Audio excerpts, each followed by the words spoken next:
I want to talk about one of my favorite tools in my arsenal.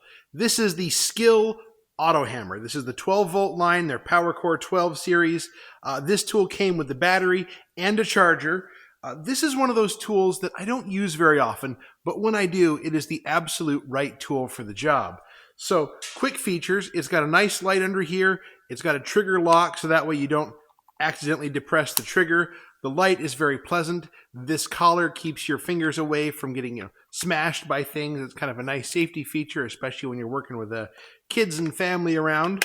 But the light, nice and bright, shines right exactly where you're working, works out very well. Not particularly loud when you just depress the trigger, but that's okay. Let me show you how this works a little bit. I have a small finishing nail here and a 2x4. Let's show you how this works. I do the very best I can to keep my fingers out of the way. The nail here goes around that. You're able to drive it.